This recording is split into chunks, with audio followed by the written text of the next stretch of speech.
Hello, welcome my to channel success government job. আমি তোমাদের Ismail sir. আজকে গুরুত্বপূর্ণ বিষয় নিয়ে আলোচনা করতে চলে এসেছি।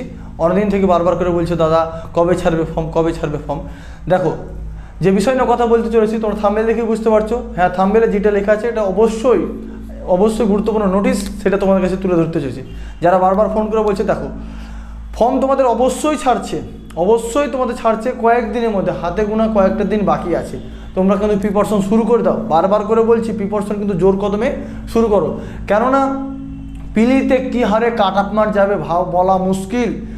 একদম ভাবতেই পারবে না যে 50-60 কাট আপ চলে যাবে পিলিতে। এত সিট ছাড়বে তাও 50-60 প্লাস একটা কাট আপ। আর পিলি পাস করা এখন কঠিন দেয়া হয়ে যাবে। আগে পিলি পাস করতো ছেলে পেলে, তারপর মাঠে হতো, তারপর মেন পাস করা সবথেকে কঠিন দেয়া হয়ে যাবে। এখন পিলি পাস করার সমস্যা হয়ে যাবে। তাহলে কীভাবে প্রিপারেশন নিতে হবে তুমি ভাবো একবার। তোমাদের কম্পিটিশন দেখো, WB new update 2024 new update যেটা এসছে বলে কাউন্টডাউন স্টার্ট, তোমাদের শুরু হয়ে গেছে কাজ।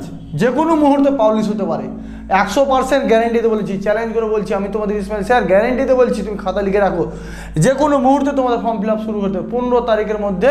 15 তারিখ থেকে একটা 100% গ্যারেন্টি দিচ্ছি, তার আগেও হতে পারে। 15 তারিখের মধ্যে তোমাদের কোনো ভিডিও আসবে না, তোমাদের বলে দিচ্ছি। তোমাদের বলে দিলাম এই 15 তারিখের জানুয়ারির 15 তারিখে ফর্ম ফিল আপ কিন্তু শুরু হয়ে যাবে। একদম ফর্ম ফিল আপ শুরু হয়ে যাবে। WB ভ্যাকান্সি কোনো পরিবর্তন হয়েছে না, 12,000 প্লাস, কোনো পরিবর্তন আসছে না। কোনো মাঠ বা PMT কোনো পরিবর্তন আসছে না। বয়স তোমাদের 30ই ধরা হয়েছে। এজ বলেছে, এজ তোমাদের ধরা হচ্ছে 30 ধরা হয়েছে।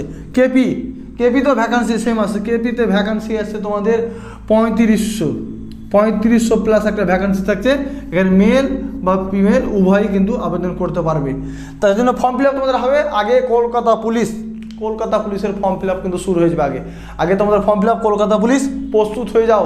যারাই বেকার কলকাতা পুলিশে 0.5, যারা পিলি পাস করতে পারেনি 0.5 বা 1.2 বা যে কোনো মধ্যে, বা মাঠ পাস করতে পারেনি বা মেনে ব্যর্থ হলে মেনে 0.5 বা একে যারা ব্যর্থ হয়েছে, তার যে ব্যর্থর কোনো কারণ নাই। আবার কলকাতা পুলিশ ছাড়ছে তোমার সুবর্ণ সুযোগ। এই সুযোগ কিন্তু কাজে লাগাতে হবে। এই সুযোগ কিন্তু চলে গেলে বারবার হয় না। 2024-এ যে একটা গোল্ডেন সুযোগ আসছে, এই সুযোগ আদৌ আসবে কি বলা সম্ভব নয়। তার জন্য বলছি এই সুযোগ বারবার ছাড়বে না। সময় থাকতে সময়ের মূল্য দিতে শিখো। পড়াশোনা কিন্তু এখন থেকে শুরু করে দেয় জোর কদমে, কোনো দিকে চোখ তাকিয়ে লাভ নাই। একদম টানা। তোমাদের ফর্ম ফিল আপ হয়ে গেলে হাতে পিলির জন্য 5 থেকে 6 মাস সময় পাবে। 5 থেকে 6 মাস। তার জন্য এই 5 ভাবিও না যে অনেক সময় ফর্ম ফিল আপ ছাড়ুক তখন পড়াশোনা করবো, কি আছে এই তো 5-6 মাস, শেষে 2 মাস পড়লেই হয়ে যাবে। এই যে যারা ভাবছো এটা সব থেকে বড় ভুল করছো। 2 মাসে পড়া হয় না। কোনো যারা ব্যর্থ হয়েছে তারাকে জিজ্ঞাসা করবে যে কতটা পড়াশোনা করে তারপরেও পাস করতে না, কত জিজ্ঞাসা করবে তারাকে যে কীভাবে হয়েছে। যারা ফেল করেছো তাদেরকে অন্তত বলছি তোমরা ভেঙে পড়ো না। তোমরা কিন্তু চেষ্টা করো, তোমরা দেখো যে কোন জায়গাতে তোমার কোথায় ভুল হচ্ছে। জিকে ভুল হচ্ছে কি জিকে, ইংলিশে ভুল হচ্ছে কি ইংলিশে, ম্যাথে হলে ম্যাথ, রিজনিং হলে রিজনিং। একই দেখো তোমাদের সিলেবাস একই থাকছে। তোমাদের সিলেবাস থাকছে ম্যাথ 30 তোমার থাকছে রিজনিং আর 40 কারেন্ট অ্যাফেয়ার্স আর জিকে মিলিয়ে 40 থাকছে। একই প্যাটার্ন থাকছে। দেখো ম্যাথ আর রিজনিং এই দুটো সাবজেক্ট যদি ঠিকভাবে করতে পারো, এখানে ভুল হওয়ার চান্সটা খুবই কম থাকে। যেটা হবে সলিড হওয়ার চেষ্টা করে, অ্যাকুরেট হয়ে থাকে। জিকে পার্টটা অনেক সময় আমরা কি ভুল হওয়ার চান্স থাকে, কিন্তু তোমাকে জিকেতে নাম্বারটা কিন্তু সময় বাঁচাবে। জিকে সময় দেখতে কতক্ষণ, একটা জিকে পড়লে জিকে দেখতে কত সময় লাগবে। একটা জিকে তুমি দেখে নিলে, একটা জিকে ধরে নিলে ইলবার্ট বিল কত সালে হয়েছিল দেখে নিলে কতক্ষণ লাগলো। যদি জানা থাকে অ্যান্সার হয়ে গেল, দেখা মাত্রই অ্যান্সার হয়ে যাবে। তার জন্য বলছি জিকে পার্টটা তোমাকে জোর, যদি নাম্বার বেশি তুলতে চাও জিকে পার্টটাতে মানে সময় সাপেক্ষে খুব তাড়াতাড়ি নাম্বারটা তুলবে। আর ম্যাথ রিজনিং তো তুমি করতে পারবে, তোমাকে বসে থেকে টাইম অনুযায়ী করতে হবে। টাইম তো পরীক্ষাতে থাকে না, 100 মার্কের কোয়েশ্চেন 1 ঘন্টা সময় থাকে। 1 ঘন্টা সময়ের মধ্যে তোমাকে খেলতে হবে। 1 ঘন্টার মধ্যে সব সময়ে কেউ বাজিবাদ করে চলে আসে, কেউ 70-75টা অ্যান্সার করে চলে আসে, কেউ 50-30, যে যেরকম পারে অ্যান্সার করেছে। এই 1 ঘন্টা তোমাকে খেল দেখাতে হবে। তুমি এতদিন পড়ো জানি তুমি অঙ্ক ভালো, কিন্তু সময় করতে পারছো না, সেটা দেখতে হবে তোমাকে। রিজনিং ভালো তুমি, কিন্তু সময়ের মধ্যে নিয়ে আসতে হবে। তার জন্য তুমি এখন থেকে প্রিপারেশন শুরু করো। কিছু সপ্তাহে একটা করে মক টেস্ট দাও। মক টেস্ট দিতে থাকলে তুমি কোন কোশ্চেন কোথা থেকে পড়ছে, এসব কোশ্চেনগুলো তুমি কী করবে জানতে পারবে। ঠিক আছে। ওর জন্য বলছি তোমাকে পড়ার সাথে সাথে তুমি একটা মক টেস্ট দাও, মক টেস্ট দিলে অবশ্যই তোমাকে রিভাইজ করা হবে, এখন থেকে রিভাইজ করা হবে। আর যারা পিএসসি ক্লার্কের জন্য খাটছো তোমাকে বারবার বলি তারা কিন্তু ইংলিশটা জোর কদমে দাও, ইংলিশে ডাব্লিউবি কলকাতা পুলিশ মেনে থাকবে, মেনের জন্য অনেকটা তোমাদের হেল্প হয়ে যাবে, ঠিক আছে।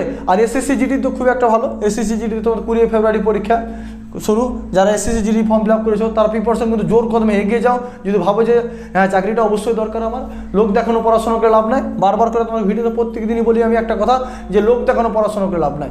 দেখো যারা অ্যাকচুয়ালি পড়াশোনা করে না তারাই লোকের সঙ্গে বাজিমাত করে আমি পড়ি কি না তো চাকরির জন্য প্রিপারেশন নিচ্ছি, বিশাল ব্যাপার।